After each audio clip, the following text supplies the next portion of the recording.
It's official, isa ng ganap na lola ang socialite at dating aktres na si Gretchen Barreto.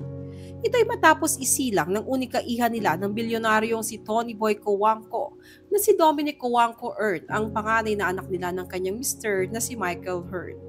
Bumaha ang congratulatory messages sa social media matapos ibahagi ni Dominic na nanganak na siya.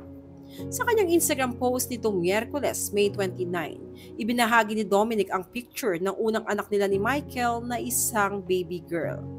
Nakaburda naman sa lampe ng kanilang baby ang pangalang Penelope Eloise.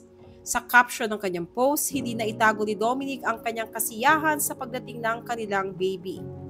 Ayon pa kay Dominic, wala umanong kapantay ang kasiyahan na naramdaman nila ngayong linggo mula nang isinilang niya si baby Penelope Eloise. Nagpapasalamat din si Dominic sa Diyos dahil sa safe delivery niya. Bahagi pa ni Dominic kahit sobrang daming injections umano na natanggap niya. Worth it umano ang sakit at masaya siya sa bawat minuto ng kanyang pagbubuntis. Anya, it's been a week of bliss. 5 2-hour lipid drips and 242 heparin injections. But I've enjoyed every minute of my pregnancy. Michael and I are delighted to welcome our little wiggler from inside my womb. Thank you, Lord. Samantala, agaw pansin naman ang napakagandang pangalan ng baby ni Dominic dahil inspired umano ito sa mga karakter sa hit historical romance Netflix series na Bridgerton. Sa mga hindi nakakaalam, mag-best friends sa Bridgerton sina Penelope Featherington at Eloise Bridgerton. Maraming netizens ang natuwa dahil mukhang fan din ng Bridgerton si Dominic. Isa naman sa mga excited sa pagdating ni baby Penelope Eloise ay ang kanyang lola na si Gretchen.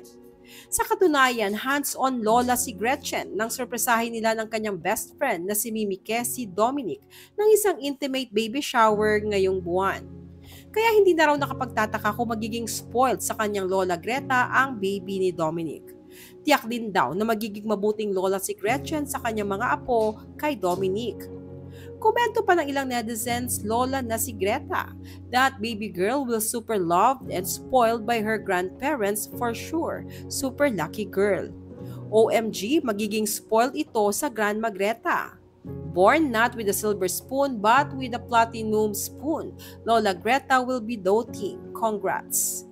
Matatanda ang usap-usapan ang engranding wedding ni na Dominic at Michael noong nakaraang taon. Ikinasal sila noong March 4, 2023 sa San Agustin Church sa Maynila, habang ginanap naman ang kanilang wedding reception sa National Museum of Natural History. Makalipas ang 8 buwan, November 23, 2023, masaya naman nilang inanunsyo ang kanilang pagbubuntis. Well, congratulations, Dominic and Michael!